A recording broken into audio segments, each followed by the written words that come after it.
أعوذ بالله من الشيطان الرجيم. بسم الله الرحمن الرحيم. وقل جاء الحق وزهق الباطل إن الباطل كان زهوقا وننزل من القرآن ما هو شفاء ورحمة للمؤمنين ولا يزيد الظالمين إلا خسارا. وإذا أنعمنا على الإنسان أعرض ونأى بجانبه وإذا مسه الشر كان يئوسا. قل كل يعمل على شاكلته فربكم أعلم بمن هو أهدى سبيلا. ويسألونك عن الروح قل الروح من أمر ربي وما أوتيتم من العلم إلا قليلا. ولئن شئنا لنذهبن بالذي أوحينا إليك ثم لا تجد لك به علينا وكيلا إلا رحمة من ربك إن فضله كان عليك كبيرا. قل لئن اجتمعت الإنس والجن على أن يأتوا بمثل هذا القرآن لا يأتون بمثله ولو كان بعضهم لبعض ظهيرا. ولقد صرفنا في الناس في هذا القرآن من كل مثل فأبى أكثر الناس إلا كفورا.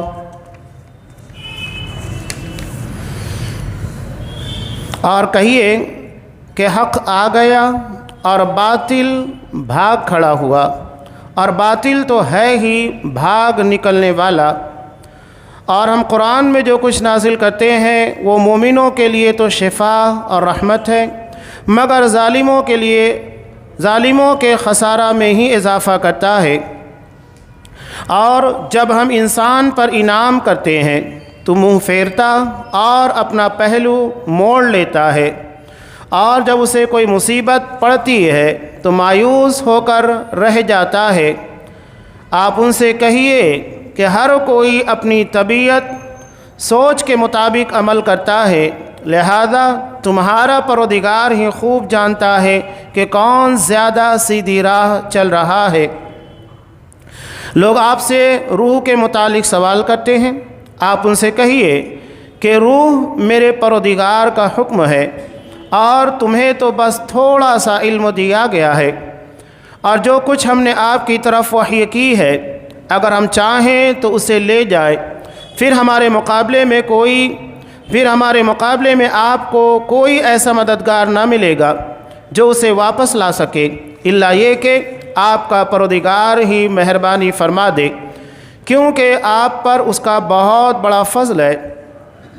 آپ ان سے کہیے کہ اگر تمام انسان اور جن سب مل کر قرآن جیسی کوئی چیز بنا لائیں تو نہ لا سکیں گے، خواہ وہ سب ایک دوسرے کے مددگار ہی کیوں نہ ہوں۔ ہم نے اس قرآن میں لوگوں کے لیے ہر طرح کی مثال کو مختلف طریقوں سے بیان کیا ہے، مگر اکثر لوگوں نے اسے تسلیم نہ کیا، پس کفر ہی کرتے رہ گئے۔ سورہ بنی اسرائیل آیت نمبر 81 سے آیت نمبر 89۔ محترم سامعین، عزیز ماں اور بہنوں، اس سے قبل جیسا کہ بیان کیا گیا یہ ہجرت سے قریب 1 سال پہلے کی آیات ہیں۔ اس سے قبل اللہ نے بیان کیا، نبی کریم صلی اللہ علیہ وسلم کو ہجرت کی دعا سکھائی کہ وَقُلْ رَبِّ أَدْخِلْنِي مُدْخَلَ صِدْقٍ، کہ اے میرے پروردگار تو مجھے سچائی کے ساتھ نکال، اور وَأَخْرِجْنِي مُخْرَجَ صِدْقٍ، مجھے سچائی کے ساتھ داخل کر اچھی جگہ کے پر اور سچائی کے ساتھ نکال، وَاجْعَلْ لِي مِن لَّدُنْكَ سُلْطَانًا نَّصِيرًا، اور اپنے پاس سے ایک خاص مددگار میرے لیے پیدا فرما دے۔ یہاں کچھ لوگوں نے سلطان سے مراد اقتدار اور حکومت لی ہے۔ 2 معنی بیان کیے جاتے ہیں۔ نبی کریم صلی اللہ علیہ وسلم کو اقتدار حکومت ملی، جیسا کہ آپ مدینہ گئے، اور اس حکومت کے بقا اور قیام کے لیے اللہ نے آپ کو انصار جیسے ساتھی عطا کیے، جانثار، جنہوں نے ہر موڑ کے پر آپ صلی اللہ علیہ وسلم کا ساتھ دیا۔ مال جو انسان کے لیے بڑا پرکشش ہوتا ہے، کہا کہ اللہ کا رسول جو مال آپ لیں گے وہ پسندیدہ ہوگا، جو نہیں لیں گے وہ ناپسندیدہ ہوگا، کہ آپ نے وہ لیا ہی نہیں، وہ کام نہیں آیا۔ اور جنگ احد کے موقع کے پر جب مشرکین کا ٹارگیٹ نبی کریم صلی اللہ علیہ وسلم کی ذات گرامی تھی، ایسے موقع پر یکے بعد دیگرے 14 اصحاب کرام جو سب کے سب انصار میں سے تھے، آپ صلی اللہ علیہ وسلم کے سامنے سینہ سپر ہو گئے۔ تیر آتا اسے اپنے ہاتھوں کے پر، اپنے سینے کے پر روکتے، نبی کریم صلی اللہ علیہ وسلم تک نہیں پہنچنے دیا، اور 14 کے 14 شہید ہو گئے۔ یہ ان کی جانثاری کا عالم تھا، آخری موڑ تک نبی کریم صلی اللہ علیہ وسلم کا ساتھ دیا۔ تو دونوں معنی ہے، اقتدار اور حکومت، اور دوسرے ایسے ساتھیوں کا انتظام جو آپ کو اللہ کے دین کے قائم کرنے، اس کی نشر و اشاعت میں ساتھی بن سکے، اس لیے کہ اس کے بغیر یہ چیزیں ناممکن ہیں کہ ساتھیوں کے بغیر کوئی اکیلا نبی اللہ کے دین کو لوگوں تک پہنچا سکے، جب تک کہ بہترین ساتھی آپ کو میسر نہ ہو۔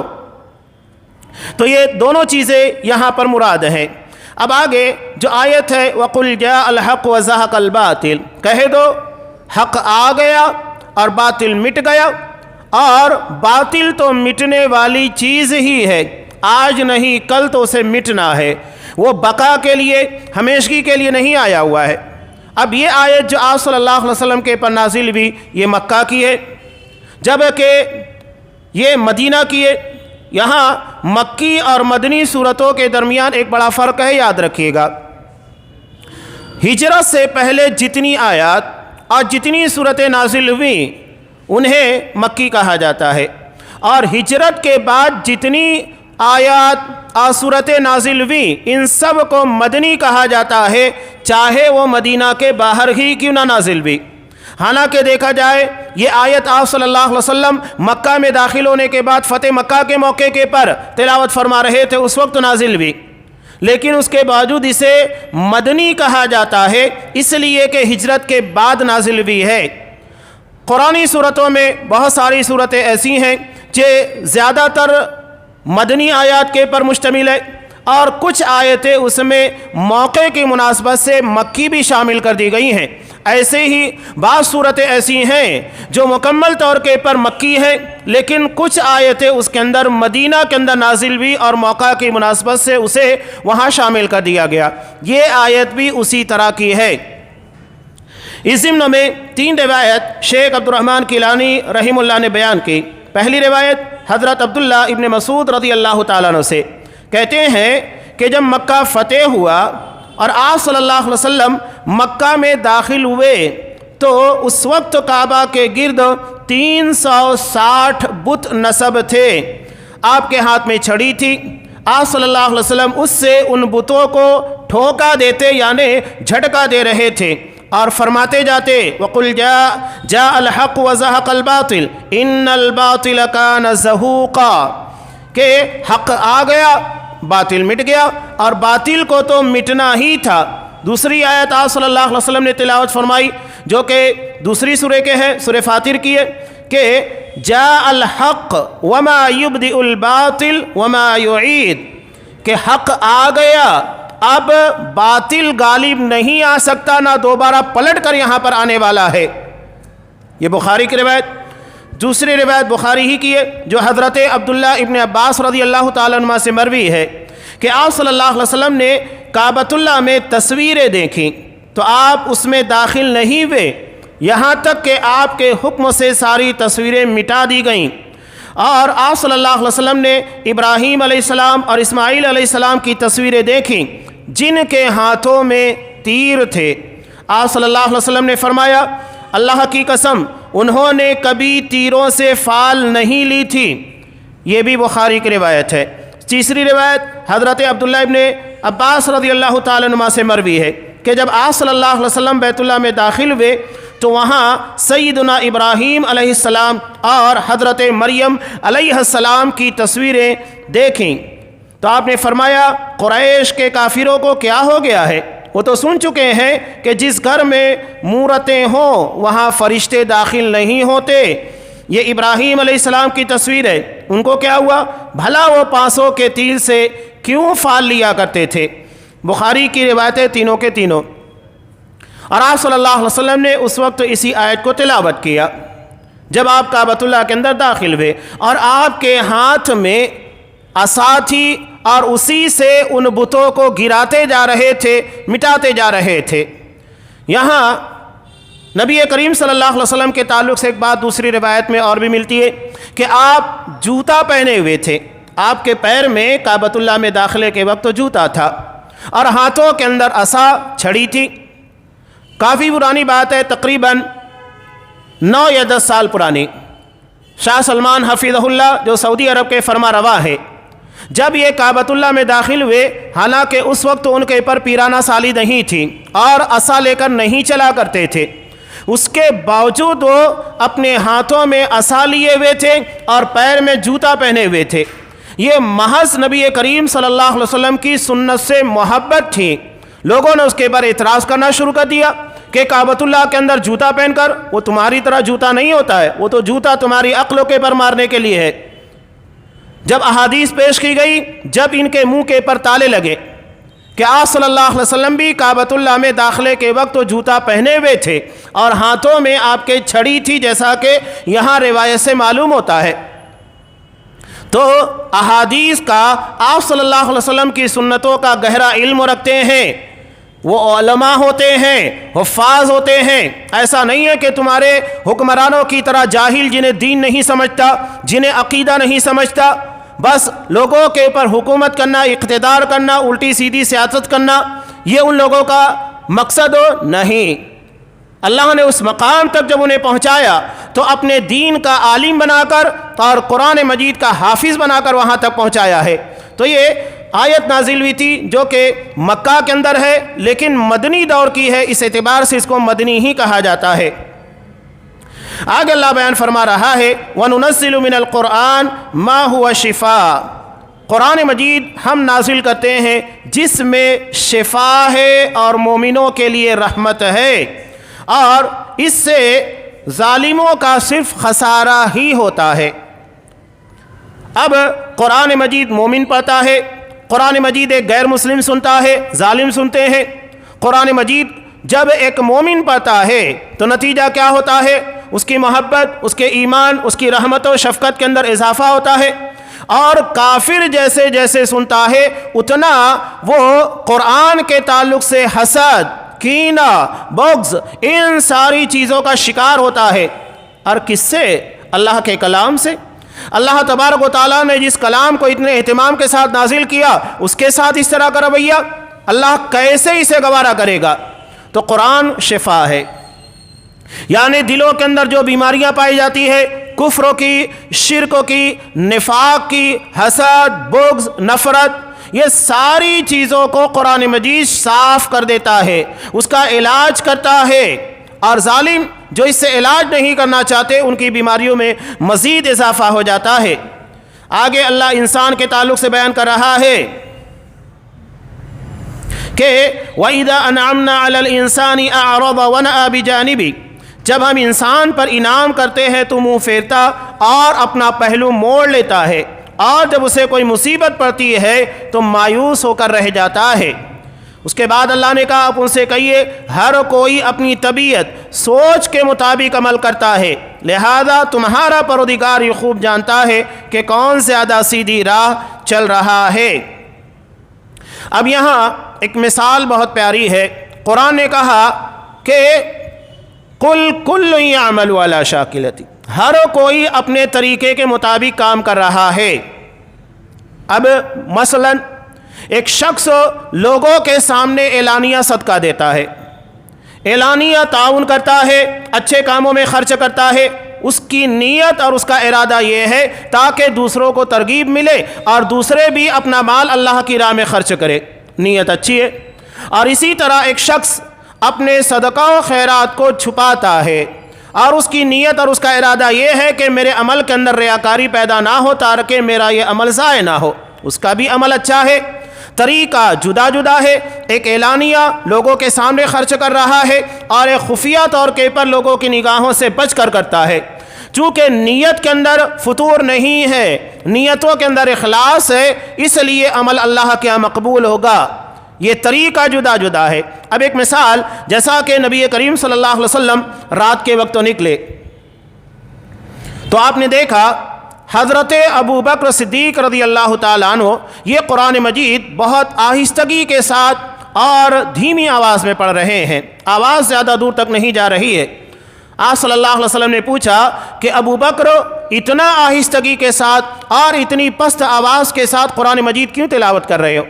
انہوں نے کہا کہ اللہ کا رسول، میرا رب بہرا نہیں ہے، وہ میری انتہائی پست آواز کو بھی سن لیتا ہے۔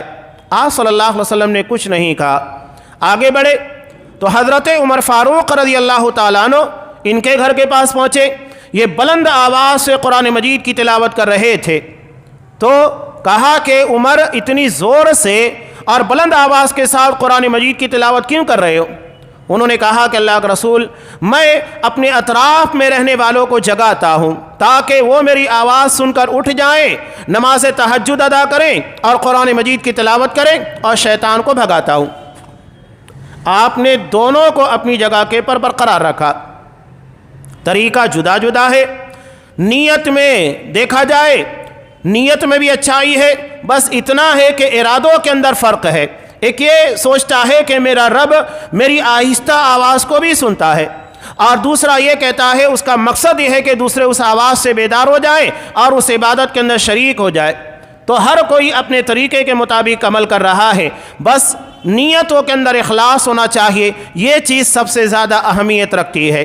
اگر نیتوں میں اخلاص نہیں ہوگا تو اللہ کے یہاں شہادت رائے گاہ ہے، اللہ کے یہاں پوری زندگی کی دعوت و تبلیغ کا عمل رائے گاہ ہے، اللہ کے یہاں اپنی کروڑوں بلکہ اربوں خربوں کی جائیداد صدقہ و خیرات کرنا رائے گاہ ہے۔ کیوں؟ نیتوں کے اندر فطور ہے، یہ فطور نہیں ہونا چاہیے۔ یہ صرف شہادت، دعوت یا صدقہ و خیرات کو نہیں، زندگی کے کسی عمل کو باقی نہیں رکھے گا اگر نیتوں کے اندر فطور پیدا ہو جائے۔ نیتوں میں اخلاص ہونا چاہیے، چھوٹا سا عمل بھی اللہ کے یہاں پر بہت بڑا بن جاتا ہے۔ آگے ایک نیا اہم مسئلہ شروع ہو رہا ہے، روح سے متعلق۔ اب یہاں روح اور نفس دو الگ الگ چیزیں ہیں۔ شیخ عبد الرحمن کیلانی نے اس تعلق سے بہت پیاری مثالوں کے ذریعے قرآن مجید کی آیات سے دونوں کے درمیان تفریق کو بیان کیا ہے۔ یہاں ایک روایت اس ضمن میں جو پیش کی ہے بخاری کی، حضرت عبداللہ ابن مسعود رضی اللہ تعالیٰ عنہ سے مروی کہ کہتے ہیں کہ ایک دفعہ نبی کریم صلی اللہ علیہ وسلم کے ساتھ میں کھیت میں جا رہا تھا اور آپ کھجور کی ایک چھڑی پر ٹیک لگائے ہوئے تھے، اتنے میں چند یہودی آپ کے سامنے سے گزرے اور آپس میں کہنے لگے کہ اس پیغمبر سے پوچھو روح کیا چیز ہے۔ کسی نے کہا کیوں، ایسی کیا ضرورت ہے؟ اور کسی نے کہا کہ ممکن ہے تمہیں کوئی ایسی بات بتا دے جو تمہیں ناگوار گزرے۔ آخر یہی طے ہوا کہ پوچھو تو صحیح۔ تو انہوں نے نبی کریم صلی اللہ علیہ وسلم سے سوال کیا روح سے متعلق، تو آپ صلی اللہ علیہ وسلم تھوڑی دیر خاموش رہے، یعنی آپ کے پر وحی نازل ہو رہی تھی۔ میں سمجھ گیا کہ آپ پر وحی آنے لگی ہے اور اپنی جگہ کھڑا رہا۔ جب وحی ختم ہوئی تب آپ صلی اللہ علیہ وسلم نے اسی آیت کو تلاوت کیا، وَيَسْأَلُونَكَ عَنِ الرُّوحِ قُلِ الرُّوحُ مِنْ أَمْرِ رَبِّي وَمَا أُوتِيتُم مِّنَ الْعِلْمِ إِلَّا قَلِيلًا، کہ لوگ آپ سے روح کے بارے میں سوال کرتے ہیں، ان سے کہہ دیجئے روح میرے رب کا امر ہے، حکم ہے، آرڈر ہے، اور تمہیں اس کے بارے میں بہت تھوڑا علم دیا گیا ہے۔ تمہارا تھوڑا سا علم اللہ کی روح کی تعلق سے اور اس کی حقیقت کی ماہیت کو نہیں سمجھ سکتا ہے۔ اب یہاں جو سوال پیدا ہو رہا ہے، دو چیزیں اس ضمن میں آتی ہے اس آیت کے تعلق سے۔ ایک تو یہود نے سوال کیا، اور دوسری تفسیر کے مطابق آپ صلی اللہ علیہ وسلم کے پاس مشرکین مکہ یہود سے یہ سوال لے کر آئے۔ دو ہے، لیکن یہاں جو ترجیح حاصل ہے کہ آپ صلی اللہ علیہ وسلم کے پاس یہود آئے تھے، جیسا کہ بخاری کی روایت میں بالکل وضاحت ہے۔ اب یہاں روح اور نفس کے درمیان کیا فرق ہے؟ قرآن مجید میں لفظ روح یہ حضرت جبرائیل علیہ السلام کے لیے استعمال ہوا ہے اور دیگر معنی میں بھی استعمال ہوا، یعنی اللہ جو وحی نازل کرتا ہے اسے بھی قرآن روح سے تعبیر کرتا ہے۔ جس طرح ہماری جسم کے اندر پائی جانے والی روح جسے ہم جان کہتے ہیں یہ ہمارے جسم کو زندہ کرتی ہے، ایسے ہی اللہ کی وحی ہماری اخلاقیات، ہماری دینیات اور ہمارے عقیدے اور ہمارے منہج کو زندہ کرتی ہے۔ دونوں چیزوں کے اندر زندگی پائی جاتی ہے، ایک جسم کو زندہ رکھتی ہے اور دوسرے ہماری روحانی دنیا کو زندہ رکھتی ہے۔ تو قرآن مجید حضرت جبرائیل علیہ السلام کو بھی روح سے تعبیر کرتا ہے۔ سورہ قدر کے اندر اللہ ارشاد فرماتا ہے تنزل الملائکۃ والروح فیہا، لیلۃ القدر میں، شب قدر کے اندر فرشتے اور روح یعنی حضرت جبرائیل علیہ السلام جنہیں روح الامین کہا جاتا ہے یہ نازل ہوتے ہیں، زمین کے پر اترتے ہیں۔ تو یہاں روح سے مراد حضرت جبرائیل علیہ السلام ہے۔ یہاں شیخ عبد الرحمن کیلانی جو ایک چیز بیان کر رہے ہیں عربی کے قاعدے کے اعتبار سے کہ جہاں پر بھی روح کے ساتھ لفظ امر ہوتا ہے تو وہاں پر اللہ کی وحی مراد ہوتی ہے، جیسا کہ یہاں پر بھی دیکھیے قل الروح من امر ربی، یہاں پر بھی لفظ امر کا استعمال کیا گیا ہے۔ تو جہاں دیکھیے کئی آیتوں کو انہوں نے یہاں پر بیان کیا ہے ینزل الملائکۃ بالروح من امرہ علی من یشاء من عبادی، کہ فرشتے اور روح یعنی حضرت جبرائیل علیہ السلام اللہ کے حکم کو لے کر اپنے بندوں میں سے جس پر نازل ہوتے ہیں، اترتے ہیں، یعنی انبیاء کرام علیہم السلام کے پر وحی نازل ہوتی ہے۔ اس کے علاوہ دوسری جگہ اللہ ارشاد فرماتا ہے یلقی الروح من امرہ علی من یشاء من عبادی، کہ اللہ کے حکم سے وحی کو جس بندے پر یعنی نبی کے پر چاہتے القاء کرتے ہیں، نازل کرتے ہیں۔ نیز سورہ شورى میں اللہ نے ارشاد فرمایا وَكَذَلِكَ أَوْحَيْنَا إِلَيْكَ رُوحًا مِّنْ أَمْرِنَا، اسی طرح ہم اپنے حکم سے آپ کی طرف روح کو اتارتے ہیں، یعنی وحی نازل ہوتی ہے جس میں قرآن اور حدیث دونوں ہوتے ہیں۔ تو یہاں روح جب امر کے ساتھ استعمال ہوتا ہے جیسا کہ یہاں پر بھی استعمال ہوا قل الروح من امر ربی، مسئلہ یہ ہے سب سے بڑا سوال وحی، جب آپ صلی اللہ علیہ وسلم کے پر وحی نازل ہوتی تھی جو قرآن مجید اور احادیث کے پر مشتمل ہوتی، یہ عام لوگوں کے لیے بہت تعجب خیز بات تھی، اس لیے کہ آپ صلی اللہ علیہ وسلم ان لوگوں کے درمیان بیٹھے ہوئے ہیں، کسی کو کان و کان خبر نہیں لگتی کہ آپ کے پر کیا نازل ہوا جب تک کہ آپ صلی اللہ علیہ وسلم اس کے بارے میں اطلاع نہ دے یا قرآن مجید کی تلاوت نہ کر دے، جیسا کہ بخاری کی روایت سے بھی معلوم ہوا۔ حضرت عبداللہ ابن مسعود رضی اللہ تعالیٰ عنہ کہتے ہیں جب یہودیوں نے سوال کیا آپ خاموش ہو گئے، میں سمجھ گیا کہ آپ کے پر وحی نازل ہونے لگی ہے۔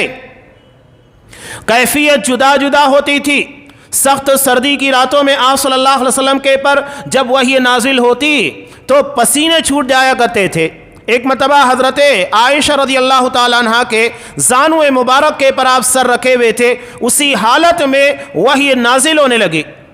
وہ کہتی ہیں کہ ایسا لگتا تھا کہ میرے پیر کی ہڈی ٹوٹ جائے گی، آپ صلی اللہ علیہ وسلم کی شخصیت اس قدر وزنی ہو جاتی۔ آپ ایک مرتبہ اونٹنی پر بیٹھے ہوئے تھے، وحی نازل ہونے لگی، آپ کے بوجھ کی وجہ سے اونٹنی جگہ کے پر بیٹھ گئی، تو یہ وحی ہے۔ امام بخاری رحمۃ اللہ علیہ نے سب سے پہلا باب اپنی صحیح کے اندر جو قائم کیا ہے وہ ہے کتاب بدء الوحی، کہ وحی کی ابتدا کیسے ہوئی، اس لیے کہ جب تک ہم وحی کے پر ایمان نہیں لائیں گے نہ قرآن کے پر ایمان لا سکتے ہیں نہ شریعت اسلامیہ کے پر۔ امام بخاری رحمۃ اللہ علیہ نے سب سے بنیادی چیز کو سب سے پہلے بیان کیا کہ کتاب بدء الوحی، وحی کے پر ایمان لاؤ کہ آپ صلی اللہ علیہ وسلم کے پر وحی نازل ہوتی تھی اور اس کی شکلیں انہوں نے پوری تفصیل کے ساتھ بیان کی ہیں۔ تو یہ ان لوگوں کے لیے مسئلہ تھا، اسی کو یہاں پر لا کر بیان کیا جا رہا ہے کہ تمہارا علم اتنا نہیں ہے کہ تم سن نہیں پاتے، سمجھ نہیں پاتے اور نبی کے پر قرآن نازل ہوتا ہے، تو یہ اللہ کا معاملہ ہے۔ یہ تمہارا علم اتنا نہیں ہے کہ اس کی حقیقت کو تم سمجھ پاؤ، کیسے اللہ تبارک و تعالی بغیر تم لوگوں کو آواز سنائے نبی کریم صلی اللہ علیہ وسلم کے قلب اطہر کے پر اپنا کلام نازل کرتا ہے۔ یہ تمہارے علم اور ادراک کی حدیں نہیں ہیں. وما اوتیتم من العلم الا قلیلا، بہت تھوڑا علم دیا گیا ہے، اور یہ تھوڑا سا علم اللہ کی وحی کی حقیقت کو نہیں پا سکتا ہے. تو یہاں روح سے مراد وہ نہیں ہے جو ہم سمجھتے ہیں کہ وہ روح جو کہ جسم کے اندر ڈالی جاتی ہے. اب دیکھیے شیخ عبد الرحمن کیلانی رحمہ اللہ بیان کرتے ہیں کہ نفس یہ اس روح کے لیے استعمال ہوتا ہے جسے ہم روح کہتے ہیں، اور قرآن جسے روح کہتا ہے وہ حضرت جبرائیل علیہ السلام اور اللہ کی وحی کو. جب ہماری اپنی جان نکالی جاتی ہے، ہم کہتے ہیں کہ روح نکال لی گئی، تو اس کے لیے قرآن مجید میں جو لفظ استعمال ہوتا ہے، فرشتے کہتے ہیں جب روح نکالے جانے لگتی ہے، ملک الموت آتا ہے تو کہتا ہے اخرجوا انفسکم، اپنی جان نکالو، ہمارے حوالے کرو، ہم اسے لینے کے لیے آئے ہیں. وہاں پر لفظ روح قرآن مجید میں استعمال نہیں ہوا، بلکہ وہاں پر لفظ نفس استعمال ہوا ہے، اخرجوا انفسکم. تو یہ فرق ہے اور قرآنی تعبیرات ہے جس کو سمجھنے کی ضرورت ہے. تو یہاں جس روح کے متعلق سوال ہوا تھا وہ وحی تھی، اللہ کا کلام جو آپ صلی اللہ علیہ وسلم کے پر نازل ہوتا ہے. اور جس علم کے بارے میں یہودیوں کو بڑا غر رہا تھا، بڑا ناز تھا کہ ہمارے پاس تورات کا علم ہے اور ہمیں بہت علم عطا کر دیا گیا ہے. قرآن نے کہا وَلَئِن شِئْنَا لَنَذْهَبَنَّ بِالَّذِي أَوْحَيْنَا إِلَيْكَ، کہ اگر ہم چاہیں تو اس علم کو واپس بھی لے سکتے ہیں. اللہ جیسے علم سے نوازتا ہے ویسے واپس بھی لے سکتا ہے. دنیا میں ہم کتنے لوگوں کو دیکھتے ہیں بہت ذہین، بہت پڑھے لکھے، اور کبھی کبھی ایسا ہوتا ہے کہ وہ جب اپنے علم کی حدوں کو پار کر لے جاتے ہیں پاگل بن جاتے ہیں. یعنی جتنا علم ہے سب بھلا بیٹھتے ہیں، کچھ یاد نہیں رہ جاتا، سمجھ بوجھ شعور ختم ہو جاتا ہے. ثم لا تجد لك به علينا وکیلا، اللہ جس طرح قرآن کے نازل کرنے کے پر قادر ہے اسی طرح قرآن کو واپس لینے کے پر بھی قادر ہے. اس چیز کو یہاں اللہ نے بیان کیا. ہاں الا رحمتا من ربک، یہ تو خاص تیرے رب کی رحمت ہے. ان فضلہ کان علیک کبیرا، اور یقیناً آپ کا پروردگار بہت بڑے فضل والا ہے. اب قرآن کے تعلق سے جو کہ بات چل رہی ہے وحی کی، صاف اللہ نے بیان کیا قل لئن اجتمعت الانس والجن، اگر جن و انس یہ سارے کے سارے جمع ہو جائیں. سارے کے سارے کا مطلب کیا ہے؟ حضرت آدم علیہ السلام سے لے کر قیامت تک کے سب جمع ہو جائیں، یا موجودہ دور کے جتنے جنات اور انسان ہیں یہ سب کے سب اگر جمع ہو جائے، لا یأتون بمثل هذا القرآن، اس قرآن کی طرح کلام نہیں لا سکتے، گرچہ وہ ایک دوسرے کی ہیلپ کریں، مدد کریں، نہیں لا سکتے. اور اس کی بہت ساری مثالیں ملتی ہیں. آپ صلی اللہ علیہ وسلم کے زمانے میں جہاں شعراء کے بڑے بڑے کلام ہوتے تھے، 7 معلقات کعبۃ اللہ کے پردے کے پر لٹکایا گیا، جو عرب کے سب سے زیادہ پسندیدہ جامعیت اور معنویت کے اندر مانے جانے اشعار تھے. وہاں صرف حضرت علی رضی اللہ تعالیٰ عنہ نے جب سورہ کوثر نازل ہوئی، اِنَّا أَعْطَيْنَاكَ الْكَوْثَرَ فَصَلِّ لِرَبِّكَ وَانْحَرْ إِنَّ شَانِئَكَ هُوَ الْأَبْتَرُ، ایک لائن کی سورہ تھی، 3 آیات کے پر مشتمل، لے جا کر لگا دیا. تو عرب کے کلام کے وقت جب ان کے کلام کو پیش کیا جاتا تھا، جو جج کی کرسی کے پر بیٹھتا، سوچئے اسے کتنا زیادہ کلام کے پر قدرت حاصل ہوگی. اس نے بار بار اس سورے کو پڑھا، اور پڑھنے کے بعد صرف نیچے ایک جملہ لکھ کر چلا گیا، کمنٹ کیا. کیا کیا؟ ما ھذا قول البشر، یہ کسی انسان کا کلام نہیں ہو سکتا، یہ اللہ تبارک و تعالیٰ کا کلام ہے. اس وقت تو بھی لوگ عاجز ہو گئے، اور یہ قیامت تک کے باقی رہنے والا ہے. عبداللہ بن مقفع جو عربی زبان کے پر بڑی مہارت رکھتا تھا، اس نے اس چیلنج کو قبول کیا، اور اسے سب کچھ دے دیا گیا. مہینے بھر کے لیے راشن دے دیا گیا، ایک بہترین روم دے دیا گیا، کاغذ قلم جو چیز روشنائی وغیرہ لگتی ہے سب دے دی گئی. اور ایک مہینے کے بعد جب اس کے روم کو دیکھا گیا، جائزہ لیا گیا، تو پتہ چلا کہ کاغذات پورے روم میں جا بجا بکھرے ہوئے تھے. وہ لکھتا پھاڑ دیتا، لکھتا پھاڑ دیتا. اس کے بعد اس نے کہا کہ نہیں، اللہ کے کلام کی طرح کوئی کلام نہیں بنا سکتا. قرآن صرف اپنے الفاظ اور اس کی جامعیت اور معنویت کے اعتبار سے معجزہ نہیں ہے، بلکہ قرآن میں جو احکامات بیان کیے گئے وہ بھی معجزہ ہیں۔ قرآن کی طرح نہ تو رشتہ داری کے احکامات کوئی بنا سکتا ہے، قرآن کی طرح نہ کوئی میراث کے مسائل بیان کر سکتا ہے، قرآن مجید کی طرح لا اینڈ آرڈر کوئی پیش نہیں کر سکتا ہے، قرآن کی طرح کوئی جرم کے خاتمے کے لیے قانون نہیں لا سکتا ہے، قرآن کی طرح کوئی عقیدہ پیش نہیں کر سکتا، قرآن کی طرح کوئی زندگی گزارنے کے اصول و ضابطے نہیں پیش کر سکتا۔ بالکل واضح، یہ اپنے جامعیت، فصاحت و بلاغت کے ساتھ ساتھ اپنے احکام کے اندر بھی بے مثل ہے، کوئی اس کی طرح احکام نہیں بنا سکتا۔ قرآن نے صاف کہا، اس کے بعد کہا وَلَقَدْ صَرَّفْنَا لِلنَّاسِ فِي هَذَا الْقُرْآنِ مِنْ كُلِّ مَثَلٍ، اس قرآن میں انسانوں کے لیے ہر طرح کی مثال ہم نے بیان کر دی، اس کے باوجود بھی وہ کفر ہی کرتے چلے گئے۔ قرآن میں اب چونکہ قرآن کا مخاطب انسان ہے، اور انسانوں میں بچے ہیں، جوان ہیں، بوڑھے ہیں، جاہل ہیں، عالم ہیں، ہر طرح کے لوگ ہیں، کھیتی باڑی کرنے والے اور فن انجینئرنگ سے منسلک لوگ، فلکیات سے منسلک لوگ اور طب کے پیشے سے منسلک لوگ، سارے لوگوں کے لیے قرآن مجید کے اندر مثالیں ہیں۔ اگر کوئی ڈاکٹری لائن کا ہے، قرآن مجید نے اس کے اندر مثال بیان کرتے ہوئے کہا، ایسی مثال ہے جو ایک ڈاکٹر ہی سمجھ سکتا ہے کہ کس طرح ماں کے پیٹ میں 9 مہینے کے اندر بچے کی پرورش ہوتی ہے اور اس کے بعد وہ دنیا اور جہان میں آتا ہے، اپنی آنکھیں کھولتا ہے۔ آج ڈاکٹری لائن اور اس کے پر تحقیقات حیران کن ہے کہ بچہ ماں کے پیٹ میں جو ماں کھاتی ہے اس کی لذتوں تک کو محسوس کرتا ہے، ماں کے سوچنے کے اثرات اپنے جنین کے پر، حمل کے پر اثر انداز ہوتے ہیں۔ یہ ساری چیزیں قرآن مجید نے بہت پہلے ان ساری چیزوں کو بیان کیا کہ کس طرح قرآن کہتا ہے فی ظلمات ثلاث، ماں کے پیٹ میں بچہ 3 تاریکیوں کے اندر رہتا ہے۔ یہ آج کے اس اعتبار سے جب قرآن نازل ہوا بڑا مشکل تھا، آج تو بہت آسان ہے۔ سب سے پہلے ماں کا پیٹ ہے، اس کے بعد بچہ دانی ہے، اور تیسرا پردہ جو ہوتا ہے بچے کے پر لپٹی ہوئی جھلی ہوتی ہے جس میں بچہ محفوظ طریقے سے ہوتا ہے۔ 3 ظلمات میں، تاریکیوں میں، پردوں میں اللہ اس بچے کو رکھتا ہے۔ یہ ساری مثالیں اگر دیکھی جائیں صرف اس لائن کے لیے ہے جو ڈاکٹری لائن کہلاتی ہے۔ قرآن مجید نے فلکیات کے ماہرین کے لیے آسمانوں کے ستاروں کی مثالوں کو بیان کیا ہے، اور کھیتی باڑی سے منسلک لوگوں کے لیے اللہ نے نباتات کی، شجر ہے، درخت ہے، ان ساری چیزوں کی مثالوں کو بیان کیا، تاکہ کوئی طبقہ یہ نہ کہے کہ قرآن میں اللہ کی توحید، اس کے دین کو سمجھنے کے لیے ہمارے معیار کی مثالیں نہیں تھیں۔ سب کے لیے اللہ نے رکھا ہے، اسی کو اللہ یہاں بیان کر رہا ہے کہ اس قرآن میں لوگوں کے لیے ہر طرح کی مثال ہم نے بیان کر دی ہے، لیکن اکثریت اس کو انکار کرتی ہے، کفر کے اندر بڑھتی ہی جا رہی ہے۔ ان آیات کے نازل ہونے کے بعد جہاں پر اہل عرب، اہل مکہ خاموش ہو گئے، انہوں نے ایک نیا شوشہ چھوڑا، آپ صلی اللہ علیہ وسلم سے طرح طرح کے معجزات کا مطالبہ کرنے لگ گئے۔ اس کا بہت شاندار جواب قرآن مجید نے دیا ہے، اور اس کی تفصیل انشاءاللہ آئندہ درسوں میں بیان کی جائے گی۔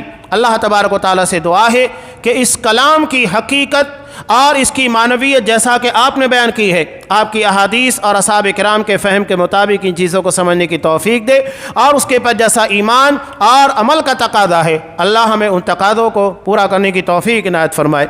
آمین۔ وآخر دعوانا ان الحمد للہ رب العالمین۔